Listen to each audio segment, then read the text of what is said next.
তো আজকে এই এই আকাঙ্ক্ষার এই তোমরা অনেকেই জানো, আকাঙ্ক্ষা একটা ভীষণই নামি দামি কোম্পানি আর কি, কি বলবো ওটাকে কি বলে, হ্যাঁ কোম্পানি বলা যায়। তো যাই হোক, এটা আকাঙ্ক্ষার কেশপ্রাপ্তি হেয়ার অয়েল।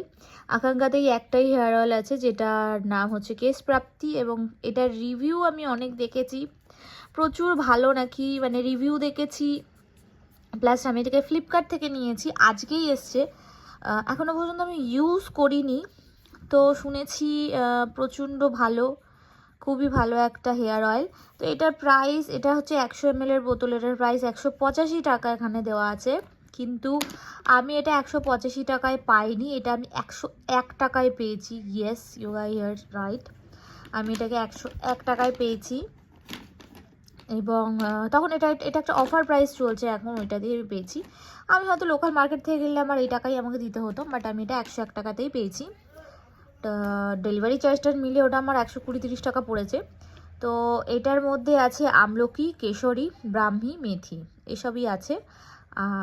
আর আছে হচ্ছে অয়েলটা, এটা যেহেতু অয়েল বেস সেহেতু এর মধ্যে তিল অয়েল আছে, কোকোনাট অয়েল আছে, সোয়াবিন অয়েল আছে, লেমন অয়েল আছে। আর এটা একটা কি আছে, এটা হয়তো প্রিজারভেটিভের নাম কোনো একটা, যাই হোক। আর এর যে স্মেলটা না একদম সেই ওই ওটা কি বলে, একটা তেল আছে না যেসব মাথায় ঠান্ডা হয়, ঠান্ডা ঠান্ডা অমৃতাঞ্জন টাইপের একটা কিছু একটা তেলের গন্ধ। ইউজুয়ালি আয়ুর্বেদিক তেলের এরকমই গন্ধ হয়, মানে দেখে মনে হচ্ছে যে এটা মাখলে অ্যাটলিস্ট মাথা ব্যথাটা হয়তো কমে যেতে পারে। লেটস সি, এটাকে মেখে দেখবো। আর একটা জিনিস আমি রিভিউ সবার দেখেছি যে বলছে এটা নাকি দারুণ গন্ধ, হেভি স্মেল, বাট আমার এরকম কিছু মনে হলো না, যেটা স্মেল খুবই ভালো। So let's see.